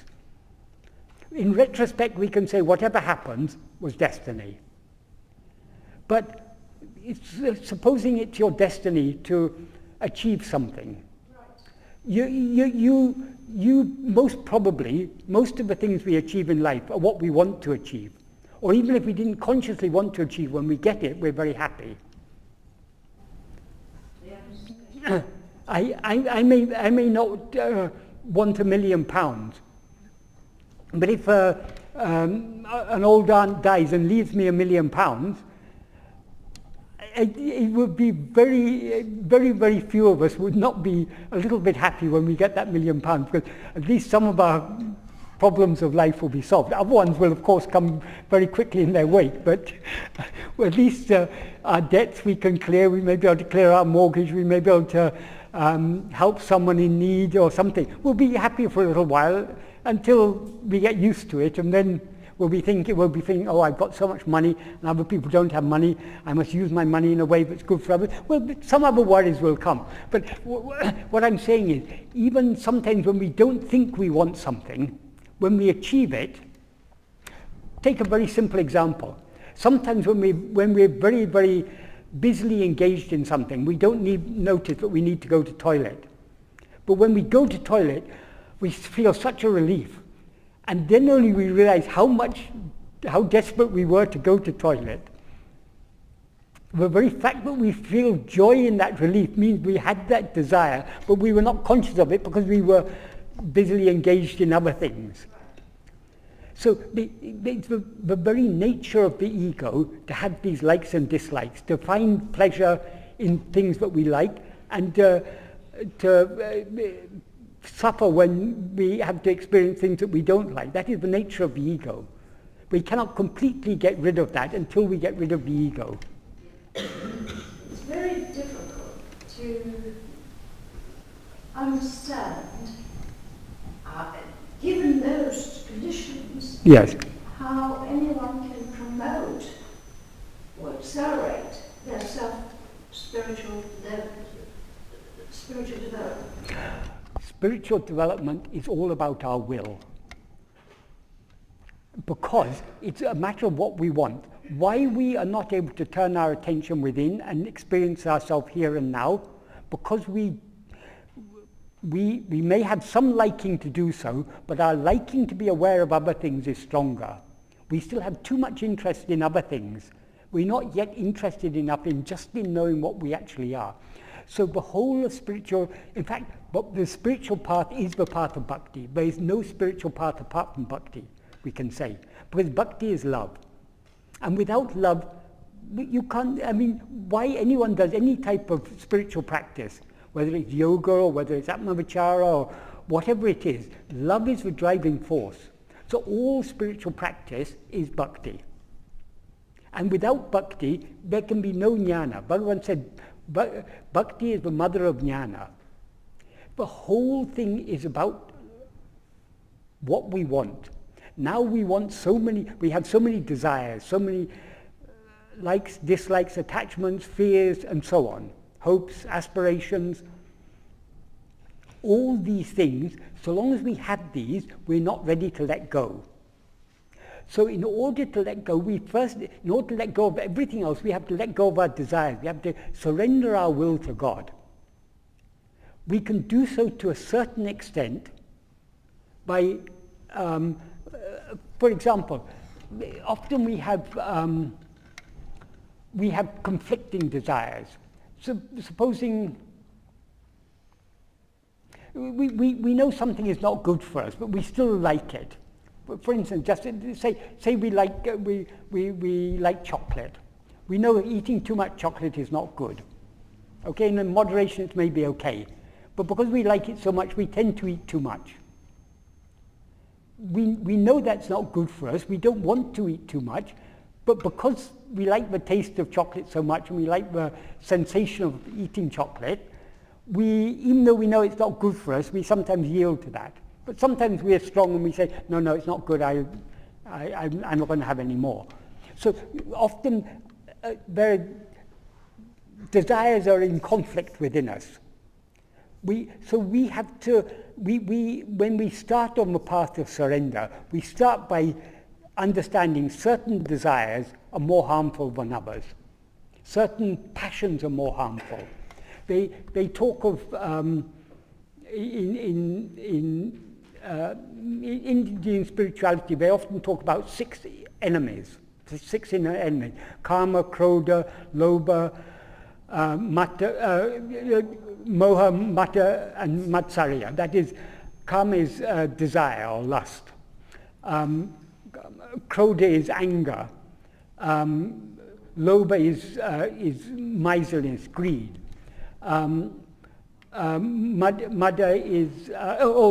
Moha is infatuation or delusion. Mada is pride, and Matsarya is envy or jealousy. These are described as the inner enemies.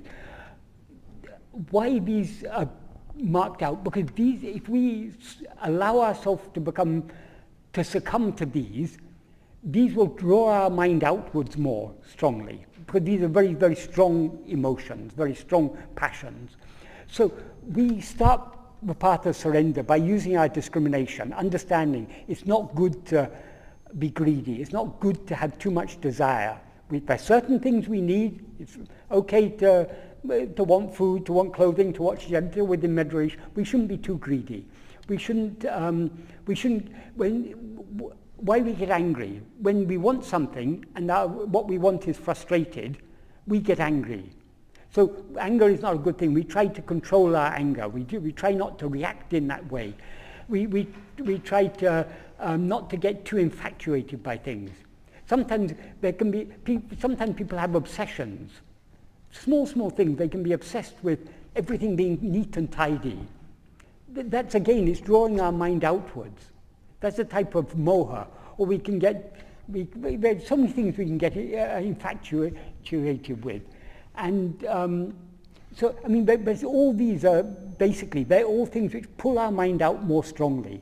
So when we start on the path of surrender, we first understand certain passions are more harmful than others. So we try to control the more harmful ones. So whenever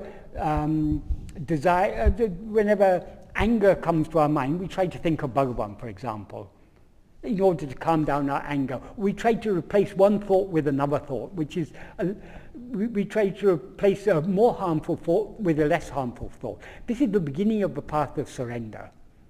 So in this way, we slowly bring our desires, our likes, our dislikes, our passions, we bring them into check. We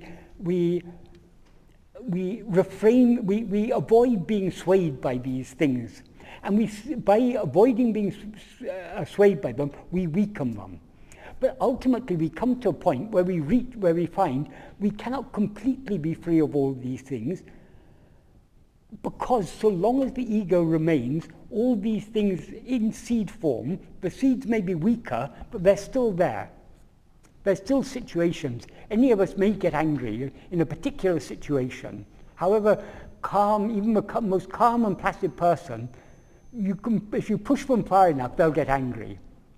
So we never can completely overcome these things so long as the ego is there. So in order to surrender, but that's why the pinnacle of surrender, surrender can be completed only by self-investigation, by investigating what is this ego, to whom are all these karma, krodha, lobha, and all these things, to whom are all these passions, to who has desire, who has fear, who likes this, who doesn't like that. By turning our attention back to that ego and thereby experiencing ourselves as we really are, the ego is annihilated and all these things are annihilated along with it. So that overrides everything else. In other words, if you, on investigation, if you see that you are non-existent as an entity. Yes. Well, yeah. Though we say it in that way, we never actually see. What we see is what we actually are. And when we see what we actually are, we see that we alone exist. And when we seeing ourself as the sole existence is in effect seeing the non-existence of the ego. But the jnani is not aware there is no ego, he's aware there is only I. So really there are two routes here. You're talking about two different routes. It's not actually, it's all one route, because it's all the path of love. It's just what we call Atma-vichara is the pinnacle of the power of love, the path of love. Because, for example, if we're on the path of dualistic devotion, we have love for a certain name and form. We love Bhagavan. We know Bhagavan lived a very exemplary life. He was very humble, he was very kind, he was very loving. Did sometimes get angry, but only in appropriate conditions. He didn't get angry unnecessarily. So because we know Bhagavan, and we know Bhagavan considered all these things as not good for us. So because we love Bhagavan, we try to overcome these things. So whenever or whenever we find ourselves being overcome by any of these passions, we try to think of Bhagavan and we get rid of them. Our attention is still outwards, but we're replacing the thought of all these things, or the attention that goes into all these things, we're directing that towards Bhagavan. And slowly in that way we keep our desires and fears and everything in check. But we cannot completely control them without doing an about turn, turning back towards ourselves. That is what Bhagavan mentioned in verse 8 of Upadeshundya. Rather than the Anya Bhava, where you take God as something other than yourself, the Ananya Bhava is best of all. Turning back towards ourselves is best of all. So that is the completion of the path of bhakti. So, but how, in our day-to-day life, though now we've come to Bhagavan, we understand what we must try to do is to turn our attention back within. But in practice, we don't yet have sufficient love to do that.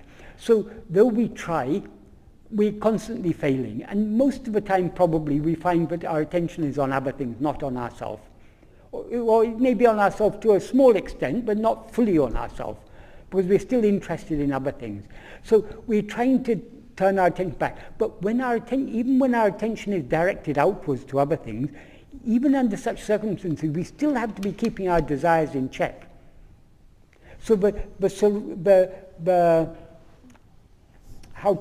preliminary stages of self-surrender are helping us. They go hand in hand with the more advanced stage, which is turning within. So we never leave the preliminary forms of surrender, but we extend it to this turning within. And they go on hand in hand in our life. So though Bhagavan said there are two ways, self-inquiry and self-surrender, Atma-vichara and Atma-samarpanam, they ultimately they're one and the same, because the self-surrender cannot be complete without the Atma-vichara. But that doesn't mean, but we can surrender to a certain extent, to a limited extent, without Atma-vichara. But now we've come to Bhagavan, we understand to accelerate our self-surrender and to bring our self-surrender to completion, Atma-vichara is the way. So, as I can see it, as I understand it, this self-surrender helps you to effectively complete. Definitely. Without self-surrender, if we're not ready to let go, how will we ever know what we are? Because so long as we're clinging, that is the ego that clings. So we have to let go of everything. And that letting go of things can be completed only by turning our attention within. Right, so if you've got no toys outside, where else is there to go? Yeah. Well, there is a hole you can fall in between. If we withdraw our attention from other things without fixing our attention on ourselves, which is what happens in a lot of yogas, the mind subsides into manolaya. The difference between manolaya and manonasa is from manolaya the mind will rise again. From manonasa the mind will not rise again. So what we are looking for when we are practicing this Atma-vichara, some people say, I'm able to maintain a thought-free state for 20 minutes or something. That's not actually a completely thought-free state, because so long as there's an I there to say I was in a thought-free state for 20 minutes, it's not. That is a relative quiescence of mind. But there are certain practices you can do that can actually make the mind merge into manolaya, which is a complete quiescence of mind, but it's a state like sleep. But because it's brought about by any state of manolaya is a state in which the mind is completely dissolved in its source. But if the dissolution of the mind, the dissolving of the mind, if it is brought about by any means other than turning our attention within and experiencing ourselves as we actually are, the mind will rise again because it isn't destroyed. In order to destroy the mind, in order to dissolve the mind permanently, we have to turn our attention back to ourselves. So it's not sufficient. In verse 16 of Upadeshundya, for example, Bhagavan says, Veli videngale vittu. That means letting go of or leaving veli vishaya. Vishaya means a phenomena, leaving external phenomena. That means withdrawing our attention from everything else. Manam tan oli uru ordale. That means the mind knowing its own form of light. That is, in order to know our own form of light, we have to turn our mind back within. So that is the important thing. And manam tan oli uru ordale unipara unme unachiyam. That is the real awareness. That is the real knowledge. So it's only when we turn our attention within. Merely in sleep every night we let go of everything. But we wake up we wake up with all the same desires, fears, likes, dislikes, and everything in the morning, because that's a state of temporary dissolution. In order to dissolve the mind permanently, we have to turn it within.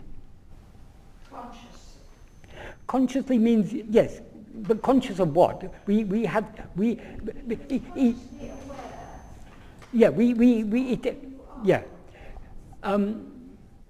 sleep, in sleep we are aware of ourselves as we actually are. The difference between sleep and manonasa, in sleep, we become aware of ourselves as we actually are as a result of the subsidence of the ego, the mind. Whereas in order to destroy the ego or mind, we have to be aware of ourselves as we actually are, and thereby the mind has to subside. It's a case of cart and horse. In the case of sleep, the cart goes first and the horse follows. The cart is the subsidence of the mind, the horse is the awareness of ourselves as we actually are. So in sleep we are aware of ourselves as we actually are, but because the mind has already subsided, it's not destroyed. In order to bring about the destruction of the mind, the horse has to go before the cart. That is, we have to, before the mind subsides, we have to be aware of ourselves as we actually are, and thereby the mind is destroyed. Because I have always wondered, why don't we become enlightened in sleep? Yes, Bhagavan says sleep is a state of pure self-awareness. So why aren't we enlightened? Because the ego hasn't been destroyed, so it pops up again. In order to destroy it, the ego itself has to turn its attention back to itself. So the ego is shocked. Yeah. Well, yes. The ego is basically swallowed by the light. Right. That's a little mystery, actually. Yeah. Supposing we're in Tiruvannamalai, the sun is right overhead, midday. If you want to see the sun, what do? You have to look at it. But there's a price to pay. Because if you look at that sun up in the sky, you'll be blinded. So seeing what we actually are is like our eyes being blinded. The ego is the blinding of our eye, is analogous to the destruction of the ego. Because the ego is a false awareness of ourselves, an awareness of ourselves, an erroneous awareness of ourselves, an awareness of ourselves as something other than what we actually are, it can survive only so long as it doesn't see what it actually is. But when it turns its attention back towards itself and sees what it actually is, it's destroyed forever. Great, yes. It will be great when it happens. I've always wondered, we're already there. Why the difficulty? Yeah. We are already there, but as this ego, as we actually are, we are always that. But now we seem to be this ego. And as this ego, we are not aware of ourselves as we actually are. Yes, I see it now.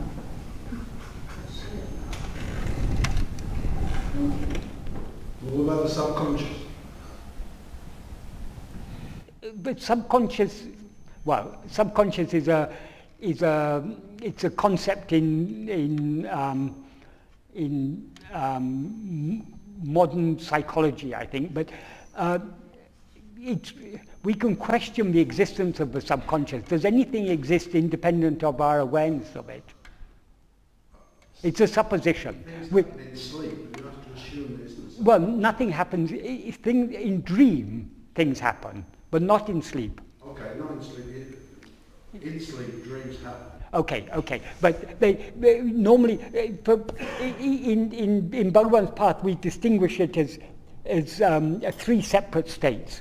There's waking, there's dream, and there's sleep. But Bhagavan says even this waking is in fact another dream. There's no difference between waking and dream according to Bhagavan. So there's actually two states. There's states where we're aware of phenomena, and there's one state where we're not aware of phenomena. That is sleep. The difference is, as soon as we rise as this ego, we project all these phenomena. Just as in dream, as soon as we start dreaming, we're aware of ourselves as a person in that dream. Not only we're aware of ourselves as a person in that dream, though the dream had just started now, while we're dreaming, we're never aware when the dream started, because the dream starts along with all our memories of the past. So it seems that while we're dreaming, we seem to be awake. So while dreaming, our dream doesn't seem to have had a beginning. You can be aware during a dream, but still not understand why you're having that dream. Yeah. That is the subconscious mind. Well, yeah. Yeah. Okay. Well, in the subconscious mind is what Bhagavan would call the vasanas. That's all our propensities or liking or inclination to be aware of the Vishaya vasanas, that to be aware of Vishaya, of things other than ourselves. So actually all the things we see in a dream, they're a mental projection. From where? It's our own liking to be aware of phenomena, but we project outwards and see as phenomena. Bhagavan says exactly the same is happening here in the waking state. This is all a mental projection. Okay, so if as you talk about annihilation of the ego, Yes. are we then talking about state of loka? Mm-hmm. Are we talking about loka, Siva-loka? Loka. Loka means world. Yeah. World of the siddhas. Of the siddhas. Non-physical existence. Well, there is no world, but any world comes into existence only when we rise as an ego. But any world is just a mental projection. Whether we think of it as physical or spiritual or whatever it is, anything other than ourself, anything that seems to be other than ourself is a projection of the ego. When the ego dissolves in pure self-awareness, all that remains is pure self-awareness. Yeah. Bhagavan says in verse 28, I think, or 27 or 20, I've forgotten, of Upadeshundya, when one knows one's real nature, one knows what one's real nature is, Anadi, Ananta, Akhanda, Satchidananda. Anadi means beginningless. Ananta means endless, limitless, or infinite. Akhanda means unbroken. Satchidananda, being, awareness, bliss. In other words, what Bhagavan implies by that is, when we know what we actually are, what remains is only infinite, beginningless, indivisible, immutable existence, awareness, and happiness, which are all one and the same thing. That it's possible in a physical form to be awareness, experiencing the total awareness. When you say total awareness, you mean of all phenomena? The existence before form, pure awareness. Pure awareness is aware only of itself. Awareness of anything is impure awareness. What you're saying, it's not possible in this physical form to be aware of that awareness. We could talk about it here. Well, so long as Can we be aware of it? Well, we are aware of it, but we're not aware of it as it is. Now you are that awareness, but you're aware of yourself as a person, aren't you?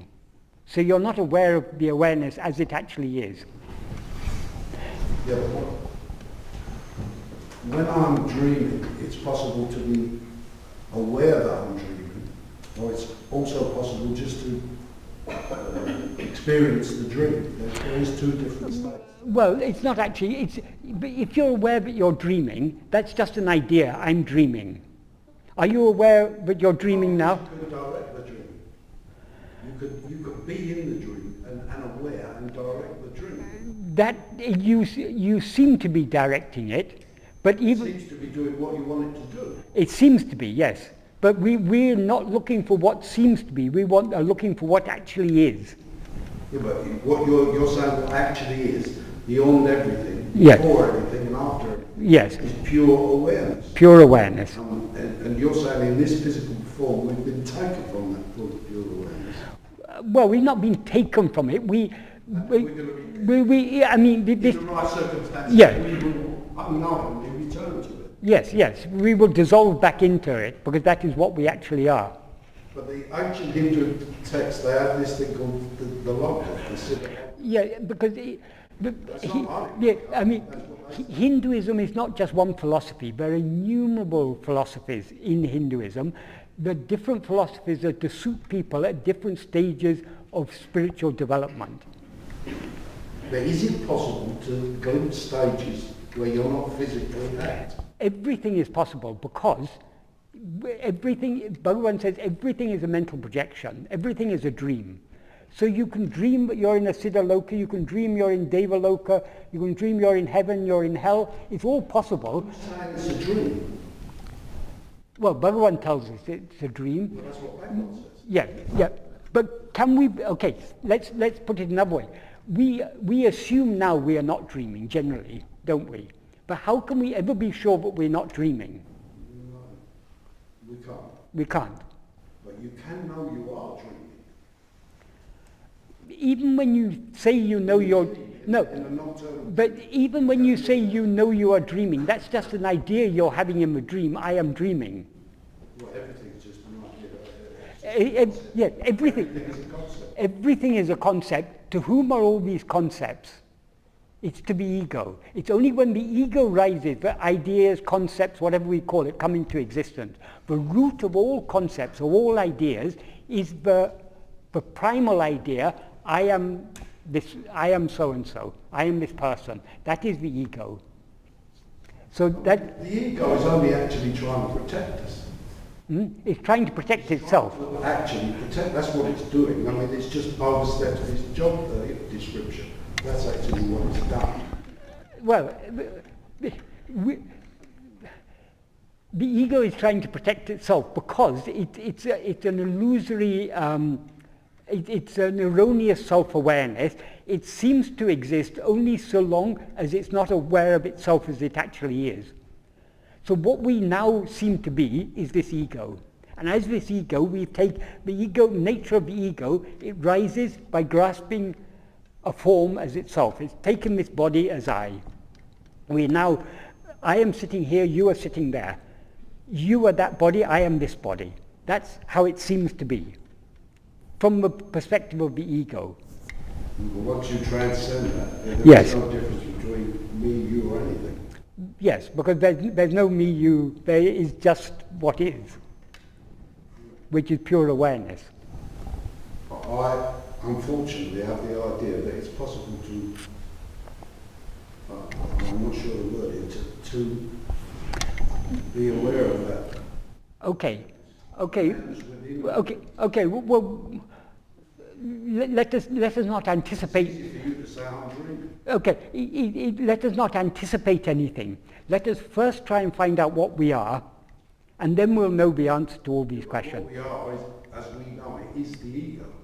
As we know it is the ego, but we can also, by simple reasoning, we can know we're not this ego, because this ego comes into existence in waking and dream. It is absent in sleep. Since we exist in all these three states, we cannot be anything but come and go. So this ego is is usurping our role. It's an imposter. It's posing as ourself, but it is not ourself. Yeah, but we do get brief glimpses. There's a word for it, satori. Yeah, okay, we may get glimpses, but who is getting the glimpses? Well, whatever gets glimpses is only the ego, because the pure awareness doesn't get glimpse of anything, because for pure awareness, there's no time, no change, nothing. There is just what is. So if we want to go beyond all these things, we first need to know what we actually are. We are nothing. Hmm? We are nothing. It's a new one that We are nothing. We must be something. Are you not aware that you exist? In this physical form, yeah, but I'm not... No. Forget about physical. Are you not aware? In order to be aware, you must exist. A non-existent thing cannot be aware. But the thing is, we know that we are. What we don't know is what we are.